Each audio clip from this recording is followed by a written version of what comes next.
everyone, welcome back to the Manage Well show with me, Divya Tusnial.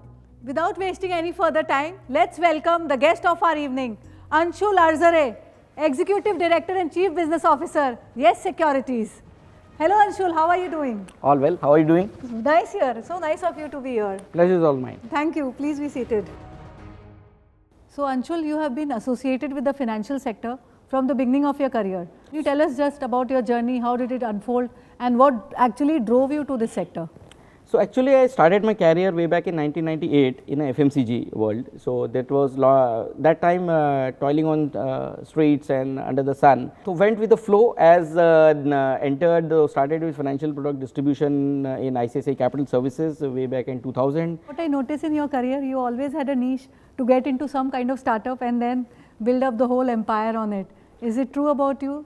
Yeah, that's very true. So in ICICI, we were the execution layer, but yes, ICICI Direct was a very new concept at that point of time, and they were pioneers in online stock broking. So it was a very niche activity at that point of time, but started there. So it was a startup, you can say that. Then started Reliance Securities. This was way back in 2005. So that was a startup where I was heading north and was the first employee in north to join at that point of time. And then yes, this third, Yes Securities, again one of the first member to join the team way back in 2013, and here we are today. So Yes Securities of course has been shaping up a lot of wealth for a lot of individuals, lot of families. How have you planned investments for your family? So if you actually look at the investment journey of mine started accidentally. So it was not a thought through investment journey, but it happened so that when I started in ICICI Capital Services, then one of my very good friends cousin was into LIC, she was working with LIC, and then she said that now since you have started working you should take a policy. So it was just a friendly gesture to get into that policy, and I am sure that policy would give me very good returns by the time it matures next year.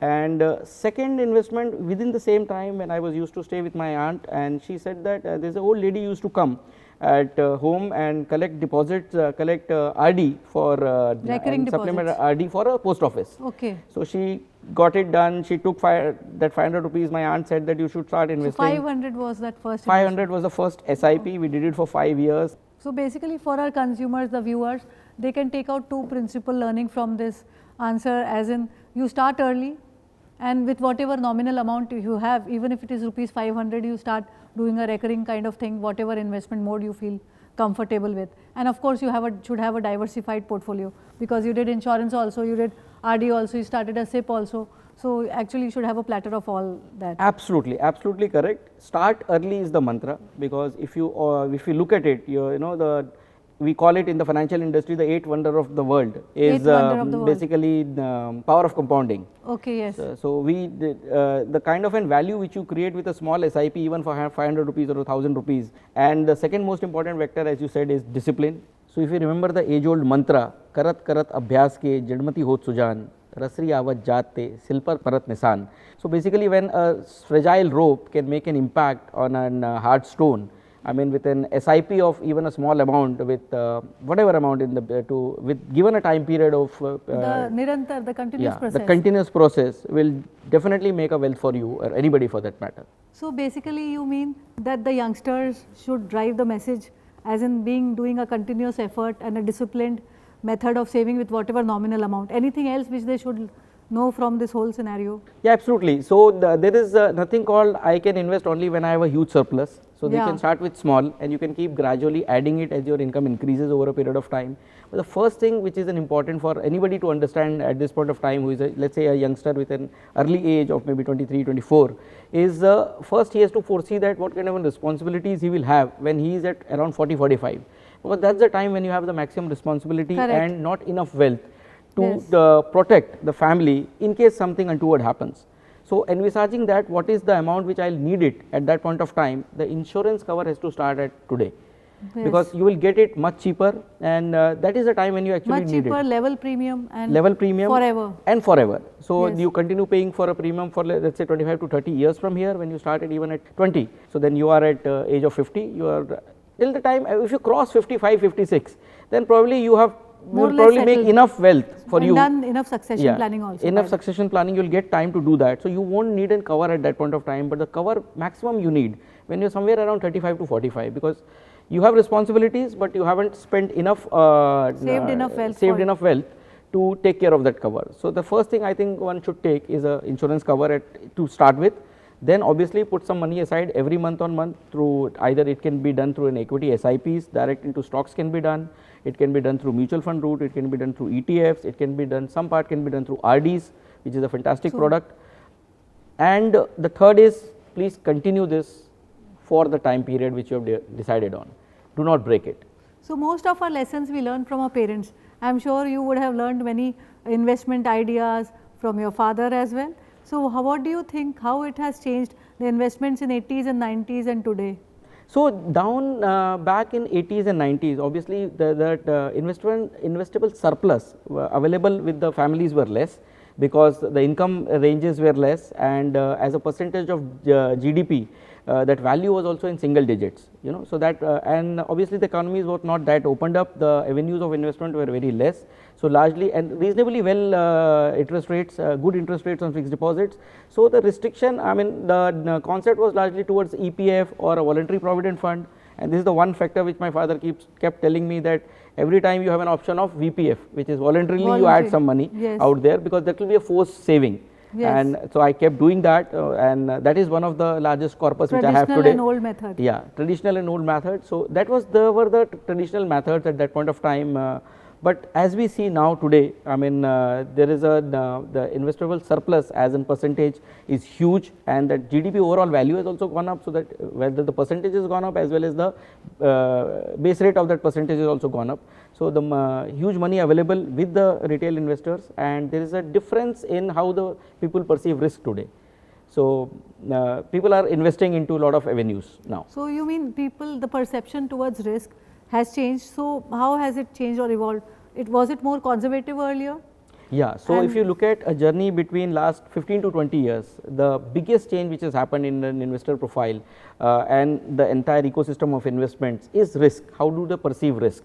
So, while we were very conservative down 20 years back, 25 years back, because obviously the capital was limited. So, there was not enough to there was not enough to lose. Capital was limited, awareness was less. Awareness was less and avenues were less. The avenues were also less. So, the way people perceive risk today, the way people, the young generation and the millennials or the Gen Z understand risk today is very different, and it is actually more comprehensive. They understand the volatility, they understand what is short term volatility, they understand what is long term investing, they understand what is the risk associated with maybe an equity as an asset class, or what is not associated with a debt as an asset class. So, they are able to understand the risk adjusted returns today, which was not there 20 years back. And the second most important thing is the technology. So, if you look at it, the kind of a development which has happened largely in the telecom sector, because of which today data is available at on your palm, on your fingertips, on your fingertips. Yes. So, if there is an advice to you to buy or sell any particular instrument, so one is that advice is available on phone. So, while during a movie break you can read that advice, and before the movie starts you can also invest. Yes. So, a couple of clicks and your investment is done. So, this is one big change which has happened in the last 20 years, and hence you will see the number of investors which has increased multifold largely in the last 3 to 5 years. In the mutual fund also you see the number of folios have just doubled over a period of 5-6 years. In broking space, if you look at it, your number of accounts have just doubled in the last 2 years because of the technological ease which has been given to the customers. So, technology is playing such a very important role in everybody's day-to-day life, in every investor's portfolio. So, what do you see next about technology, or what do you think should be coming up more and a bigger vision on technology? So, I think technology earlier, as in it was a cost head in every balance sheet at some point of time, maybe 15-20 years before, it was a cost head that okay, there is something called technology you have to spend. Today, it is an investment head. Oh, so, that from profit and loss, it has migrated to balance sheet. It has migrated to investment. So, that yes. I have to invest in technology to be able to service my customer better, to be able to meet the expectations of the customer, and to be able to grow my business with more efficiency using the technology. So, from a cost center to a growth capital, that is how technology has changed gears over a period of time. So, now if anybody is planning a portfolio, how do we define a short term goal or a long term goal, and where should we put a focus more on? So the Is it age based or is it income based? So, both are important, you know. So, it's not about always retirement planning, which is, if you say it's the long term goal which anybody can have as and when they start the business or they start earning. So, that's one long term goal, but that's everything is in life is not about retirement. So, you have to have, you will have definitely short term goals basis your lifestyle, basis your responsibilities which you hold within the ecosystem. So, you have to plan accordingly, while investing into a long term goal is fairly simple job, because you are planning for 20-25 years and you know the limited instruments available, and these are the best instruments available. If you look at the overall 25 years return of equities, I mean equity is the best in terms of long term investments with 20-25 years of horizon. But when it comes to short term, then you are talking about maybe a 3-year horizon or 5-year horizon. There you have to be very careful about which asset class you are choosing, what horizon you are looking at, what is your risk associated with that in that period, will you need that money, how much you can afford to lose. There the role of probably a good advisor coming to picture when he advises you correctly. First of all, the advisor's role is to understand your risk appetite correctly. Correct. And sometimes we also do not understand our own risk appetite. We think we are risk takers, but ultimately maybe we are not. Or sometimes it is the other way around, we think we are not risk takers, but inherently we can. So, once we understand our risk profile with the assistance of maybe a good advisor, then we can decide on what instruments to invest into for a short term goal. So, the normal thumb rule formula which people generally stick to, as in if you are 40 years old and so you should have 40% exposure to debt and 100 minus 40, 60% to equity, how much do you believe in it, or what do you advise on this? No, see, on a ballpark basis it may suit to a lot of investors in that age, but ultimately it is also important that does that 40-year-old guy understand what instrument it is. So, unless and until it is not understood, then you should not invest. Yeah, that is where the role of a good advisor comes in. So, whenever we tell people, ask which stock to buy, first of all we tell people to be comfortable with, if you are buying a stock, first to read about the company, what it is doing, what does the business model is all about, whether you think from a commonsensical nature that is it going to do good business.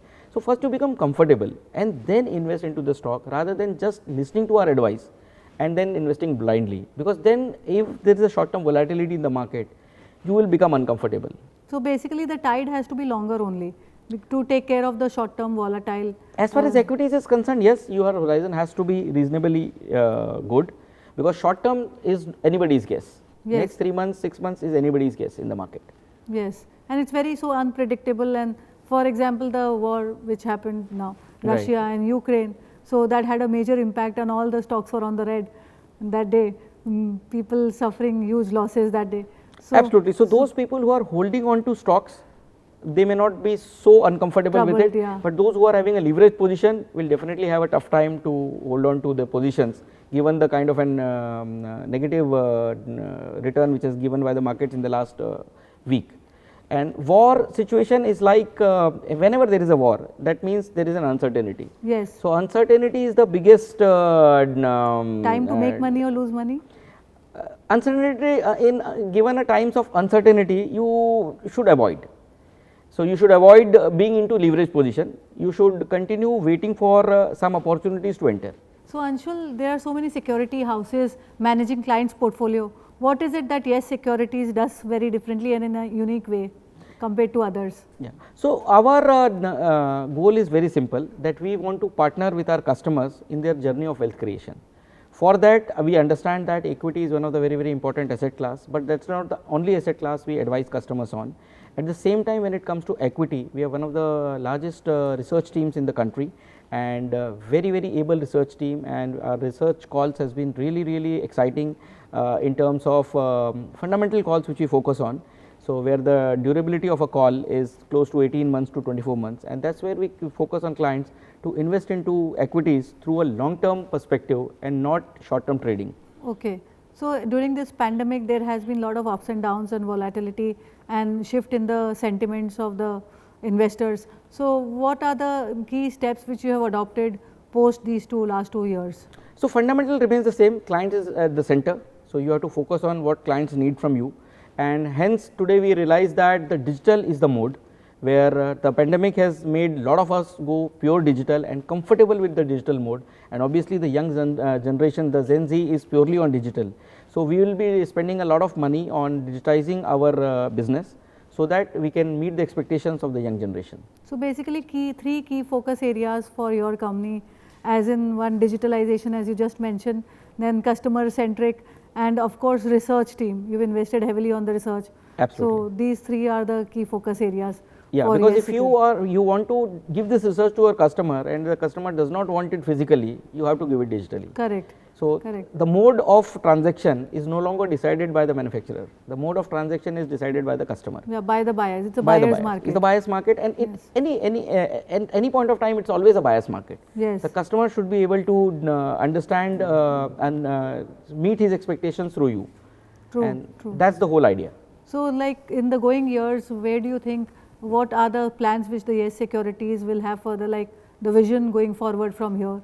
So, one is to be a very, very sound digital platform which allows us to offer any and every product available, because what happens is maybe a particular product we think is not suitable for a particular profile of a customer, but at the same time it is the customer who wants to see all products in front of him. So, it cannot be since we think it is not good for a customer, maybe because the customer does not understand his profile or this profile, but at the same time this Gen Z wants everything in front of him. So, the whole investment today is going on in building a very, very strong and a robust platform which can engage or with the new age products which are getting delivered through various fintechs and all. So, seamlessly engage with those companies and being able to offer those products seamlessly to our customers. So, but aren't you hearing about a lot of startups investing? So many people are talking about angel investing. So, what is your view on it? What is the word of caution? Or maybe what are the ideas of steps or the ideas which you should have in mind? Yeah, so there is a word of caution here obviously. So, when you are investing into stocks, so you first look at a sector which the stock is into, then you understand that whether that sector is doing good or not, and what is the scope of that sector doing good in the short term, and within that sector which stock is one of the best in terms of the management, in terms of the EBITDA margins which the company is doing, in terms of the efficiency, the way the business is happening in that side, and in the way of how strong they are in their business model. At the same time, startup is no sector. Yeah, it's a stock which has recently got listed, and if you look at the way the series A, B, C fundings would have happened for that stock in the last 5 to 7 years, the valuations are already soaring high. So, when you invest into a stock, the one important thing, as I said, is first to decide which sector you are looking at, which that stock is into. Is that sector going to be good? Is the stock doing good? Is the value right? The stock may be good, but it may be overvalued. So, we have to be very cautious in terms of understanding that the stock which we are talking right now, whether it is a startup, maybe yes, it is a startup, nothing wrong to be into startup mode, but is the value correct today? Is the business model correct? Is the management sound? Is the now since they have listed, the actual profitability P&L is going to be reflective. So, we have to see first, is that coming in, is the business model making money and making value for the investors. So, that should be the caution. So, Anshul, there is a big competition coming up with the growth of fintech brands in India. What technological advancements is Yes Securities offering for this? So, as Darwin has said, not the most strongest of the species will survive, but the one most adaptive will survive. So, we are wanting to make our technology and the system as adaptive as possible to take care of the customer's present as well as future needs. So, basically survival of the fittest is the answer. Absolutely, and the fittest is the one who is the most adaptive and in terms of can adopt the trends, changing trends of the customers. So, what is your message to all those who already have a lot of wealth accumulated, so who have a big portfolio? So, what is the message to them? So, the first thing now which they should look at, who has already created a good wealth, is protection of the wealth. So, that is the most important thing what they should look at, and their expectation from that portfolio should not be sky high, because again if you are going for that kind of an expectation, then you are carrying an inherent risk of losing the capital as well. So, if you have a good portfolio at this point of time, one should look at more of a capital protection first and then steadily growing on it. So, Anshul, we have been getting very good valuable insights from you about investments into different aspects, to the youngsters, to the middle aged. So, we would like to know more about you as an individual on the personal side. I hope you won't mind if I ask you some questions. No, please go ahead. So, I will do some rapid fire round with you. I hope you will be ready with it. Sure. Thank you. So, any fitness advice? So, wake up early and either walk, or if you can jog or climb stairs, whatever suits you. People or process? People. Okay. Early bird or night owl? Early bird. You just mentioned. Indoor or outdoor? Outdoor. Okay. Table tennis or cricket? Table tennis. Okay. What is your leisure activity? So I love to cook. I love to spend small time in my small garden, which is in a balcony. But yes, I love to garden. The sports which you follow? So I follow almost all sports, but yeah, largely lawn tennis, cricket, football when it's a World Cup. What is your mantra in life? You should. There's no shortcut to hard work, and it's never done until it's actually done. Okay. Favorite topic of reading? Mythology. That's nice. Favorite book? So Shiva's Trilogy by Amit Tripathi. Wow. Newspaper or online? Newspaper. Naughty or shy? I'm shy. Okay. So anything which you do not like about yourself? So maybe I'm too shy. Okay. Sometimes. Leader or backbencher? So while it was school, I was definitely a backbencher. Now Today, you're leading the organization, of course. so maybe yes. So with this, we finish our rapid fire round. Of course, we know you better now. Thank you so much, Anshul, for joining us on this show. It was really a pleasure to have you here. Pleasure was all mine. Thank you Thank so you so much. much for inviting. Thanks.